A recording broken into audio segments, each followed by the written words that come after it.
in those challenging times. You died in the line of duty. You performed your duty as judges without fear or favor. You stood for the rule of law.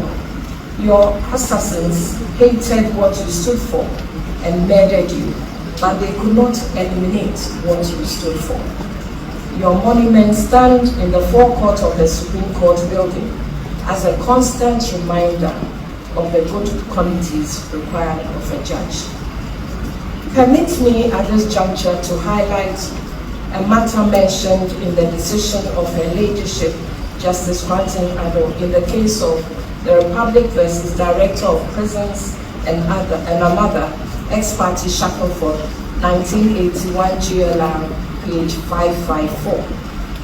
In her judgment, she observed at page 576 that people had used the AFRC era to settle old scores.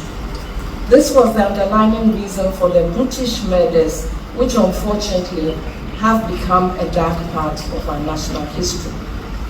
Bitterness, which gave rise to a vendetta, the consequences of which went very wrong. We should be careful as a nation not to go down the slippery slope of endless revenge by justifying various acts with the refrain, "but others did that too."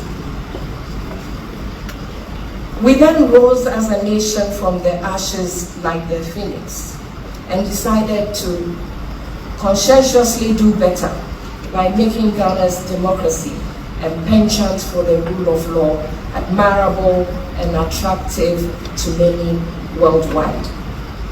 An independent judiciary, in its true sense, is a bulwark for all who seek justice and should be jealously protected. The judiciary's foremost attraction should be its glaring independent nature, credibility, and transparency, hence the provisions in our 1992 Constitution seeking to guarantee same.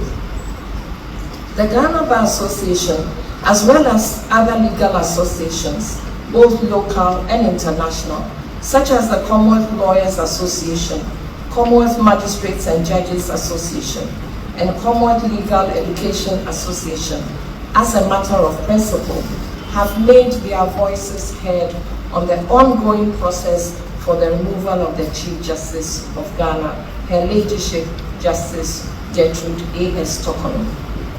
It is hoped that any Superior Court judge will be well apprised of the entire process before ever being subjected to same in the spirit of fairness.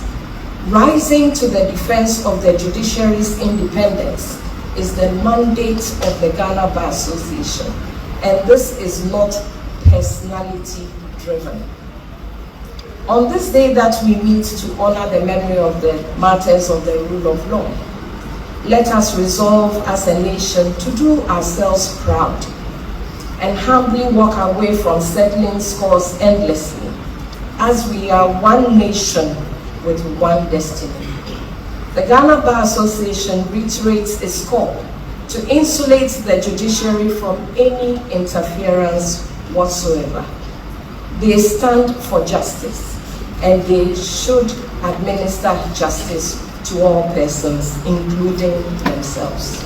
The spirit of reconciliation, all the various calls made for a reconsideration of the suspension of the Chief Justice in the circumstances, as it sets a poor precedent, will not go unheeded. We yearn for peace and strive for justice. As found in Micah chapter 6 verse 8, we were given an indication what ultimately pleases the Lord in the following words. And what does the Lord require of you? To act justly, love mercy, and walk humbly with your God. I repeat, to act justly, love mercy, and walk humbly with your God. May the rule of law reign supreme in our land. May God bless the administration of justice in our country. May God bless the judiciary. May God bless the Ghana Bar Association. And may God bless our homeland Ghana and make it great and strong, bold to defend forever the cause of freedom and of right. May God also bless us to resist oppressors' rule with all our will and might forevermore, lest we forget. Thank you.